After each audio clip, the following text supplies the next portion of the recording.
നമസ്കാരം, എല്ലാവർക്കും കേരള കരിയേഴ്സിൻ്റെ യൂട്യൂബ് ചാനലിലേക്ക് സ്വാഗതം.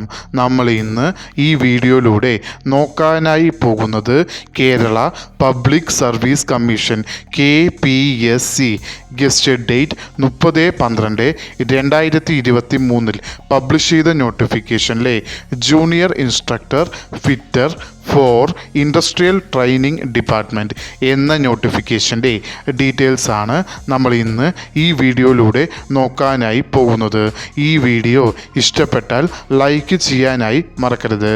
അതേപോലെ നിങ്ങൾക്ക് ഡെയിലി ജോബ് അപ്ഡേറ്റ് നോട്ടിഫിക്കേഷനായി ലഭിക്കുന്നതിന് വേണ്ടി Kerala careers YouTube channel subscribe ചെയ്യുക. അതേപോലെ കേരള PSCയുടെ ഡീറ്റെയിൽഡ് സിലബസ് തസ്തിക വൈസായി ലഭിക്കുന്നതിന് വേണ്ടി കേരള കരിയേഴ്സ് എന്ന ടെലഗ്രാം ചാനൽ സബ്സ്ക്രൈബ് ചെയ്യുക. കേരള കരിയേഴ്സ് എന്ന ടെലഗ്രാം ചാനലിൻ്റെ ലിങ്ക് ഈ വീഡിയോയുടെ ഡിസ്ക്രിപ്ഷൻ ബോക്സിൽ കൊടുത്തിട്ടുണ്ട്. ആവശ്യമുള്ളവർക്ക് അത് ഓപ്പൺ ചെയ്ത് നോക്കാവുന്നതാണ്.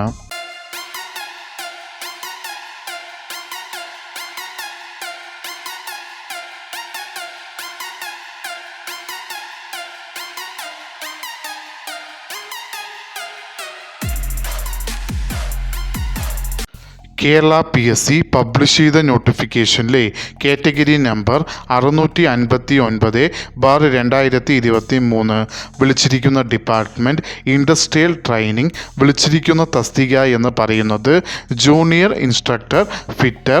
സാലറി സ്കെയിലായി കൊടുത്തിരിക്കുന്നത് 37,400 രൂപ മുതൽ 79,000 രൂപ വരെയാണ് സാലറി സ്കെയിലായി കൊടുത്തിരിക്കുന്നത്. നമ്പർ ഓഫ് വേക്കൻസി ആൻറ്റിസെപ്റ്റഡ് വേക്കൻസി ആയിട്ടാണ് റിപ്പോർട്ട് ചെയ്തിരിക്കുന്നത്.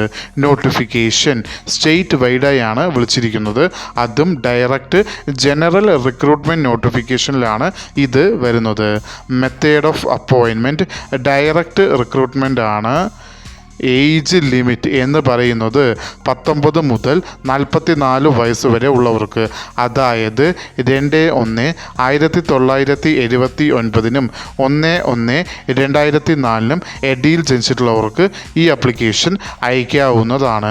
അതോടൊപ്പം scheduled caste, scheduled tribe and other backward കമ്മ്യൂണിറ്റീസിൽ വരുന്ന കാൻഡിഡേറ്റ്സിന് കേരള PSCയുടെ യൂഷ്വൽ ഏജ് റിലാക്സേഷൻ ഉണ്ടാവുന്നതാണ്. ക്വാളിഫിക്കേഷനിൽ ആദ്യത്തെ ക്വാളിഫിക്കേഷനായി കൊടുത്തിരിക്കുന്നത് നിങ്ങൾ SSLCയോ അല്ലെങ്കിൽ അതിന് ഇക്വലൻ്റ് ക്വാളിഫിക്കേഷനോ പാസ്സായിരിക്കേണ്ടതാണ്. രണ്ടാമത് ക്വാളിഫിക്കേഷനായി കൊടുത്തിരിക്കുന്നത് നിങ്ങൾക്ക് നാഷണൽ ട്രേഡ് സർട്ടിഫിക്കറ്റ് NTC, അതും അപ്രോപ്രിയേറ്റ് ട്രേഡ്, അതായത് ഫിറ്ററിന് അപ്രോപ്രിയേറ്റ് ട്രേഡായ NTC സർട്ടിഫിക്കറ്റ് പാസ്സായിരിക്കേണ്ടതാണ്. അത് പാസ്സായതിനു ശേഷം മിനിമം 3 വർഷത്തെ എക്സ്പീരിയൻസും നിങ്ങൾക്ക് ഉണ്ടായിരിക്കേണ്ടതാണ്.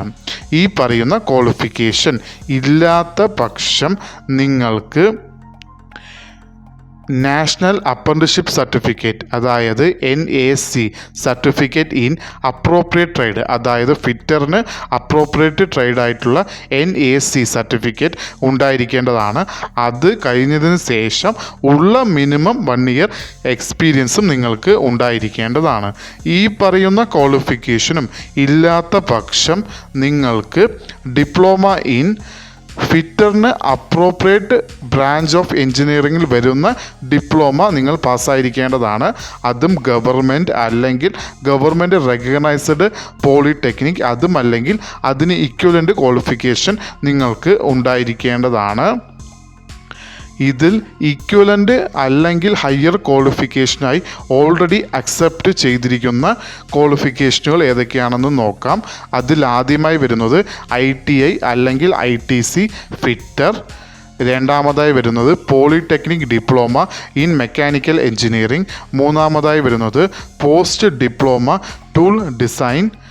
നാലാമതായി വരുന്നത് BTech മെക്കാനിക്കൽ എഞ്ചിനീയറിംഗ്. അഞ്ചാമതായി വരുന്നത് BTech പ്രൊഡക്ഷൻ എഞ്ചിനീയറിംഗ്. ആറാമതായി വരുന്നത് BTech മെക്കാനിക്കൽ സ്ട്രീമിൽ പ്രൊഡക്ഷൻ എഞ്ചിനീയറിംഗ്. ഏഴാമതായി വരുന്നത് MTech മെക്കാനിക്കൽ എഞ്ചിനീയറിംഗ്. എട്ടാമതായി വരുന്നത് MTech പ്രൊഡക്ഷൻ എഞ്ചിനീയറിംഗ്. ഒൻപതാമതായി വരുന്നത് MTech മെക്കാനിക്കൽ സ്ട്രീമിൽ പ്രൊഡക്ഷൻ എഞ്ചിനീയറിംഗ് പാസ്സായിട്ടുള്ളൂ. ഈ 9 ഈ 9 ക്വാളിഫിക്കേഷനുകളും ഇക്വലൻ്റ് അല്ലെങ്കിൽ ഹയറായി ഓൾറെഡി അക്സെപ്റ്റ് ചെയ്തിട്ടുള്ള ക്വാളിഫിക്കേഷനുകളാണ്. ഇത് കൂടാതെ മറ്റു ക്വാളിഫിക്കേഷനുകളും ഈ തസ്തികയ്ക്ക് വരുന്നതായിരിക്കും. അതിൽ ഏതെങ്കിലും ഉണ്ടെങ്കിൽ താഴെ കമൻറ്റിൽ രേഖപ്പെടുത്താവുന്നതാണ്. പ്രത്യേകം ശ്രദ്ധിക്കേണ്ട കാര്യം, അതിലാദ്യമായി വരുന്നത് ഏത് കാൻഡിഡേറ്റ്സ് ആണോ വർക്ക്ഷോപ്പ് അറ്റൻഡറായി അതേ ട്രേഡിൽ ജോലി ചെയ്യുന്നത് അവർക്ക് വർക്ക്ഷോപ്പ് അറ്റൻഡർ എന്ന എക്സ്പീരിയൻസ് സർട്ടിഫിക്കറ്റ് ഇതിന് കൊടുക്കാവുന്നതാണ്. രണ്ടാമതായി ശ്രദ്ധിക്കേണ്ട മറ്റൊരു കാര്യം, SC അല്ലെങ്കിൽ ST കാൻഡിഡേറ്റ്സ് ആണെങ്കിൽ അവർക്ക് ഈ തസ്തികയ്ക്ക് എക്സ്പീരിയൻസിന് എക്സംഷൻ ഉണ്ടാവുന്നതായിരിക്കും. അതായത് അവർക്ക് എക്സ്പീരിയൻസ് സർട്ടിഫിക്കറ്റിൻ്റെ ആവശ്യം ഈ തസ്തികയ്ക്ക് ഉണ്ടാവുന്നതല്ല. Application eligibility male and female candidates 2 പേർക്കും ഈ അപ്ലിക്കേഷൻ അയക്കാവുന്നതാണ്. അപ്ലിക്കേഷൻ അയക്കേണ്ടത് ഓൺലൈൻ വഴിയാണ്. അപ്ലിക്കേഷൻ അയക്കേണ്ട ലാസ്റ്റ് ഡേറ്റ് എന്ന് പറയുന്നത് 31/1/2024. ഈ നോട്ടിഫിക്കേഷൻ്റെ കൂടുതൽ വിവരങ്ങൾ അറിയുന്നതിനായി നിങ്ങൾ സന്ദർശിക്കേണ്ട വെബ്സൈറ്റ് www.keralapsc.gov.in എന്ന വെബ്സൈറ്റ് സന്ദർശിക്കാവുന്നതാണ്. ഈ വീഡിയോ ഇഷ്ടപ്പെട്ടാൽ ലൈക്ക് ചെയ്യാനായി മറക്കരുത്. അതേപോലെ നിങ്ങൾക്ക് ഡെയിലി ജോബ് അപ്ഡേറ്റ് നോട്ടിഫിക്കേഷനായി ലഭിക്കുന്നതിന് വേണ്ടി Kerala careers YouTube channel subscribe ചെയ്യുക. ഇതുവരെയും കേരള കരിയേഴ്സ് യൂട്യൂബ് ചാനൽ കണ്ട എല്ലാവർക്കും നന്ദി, നമസ്കാരം.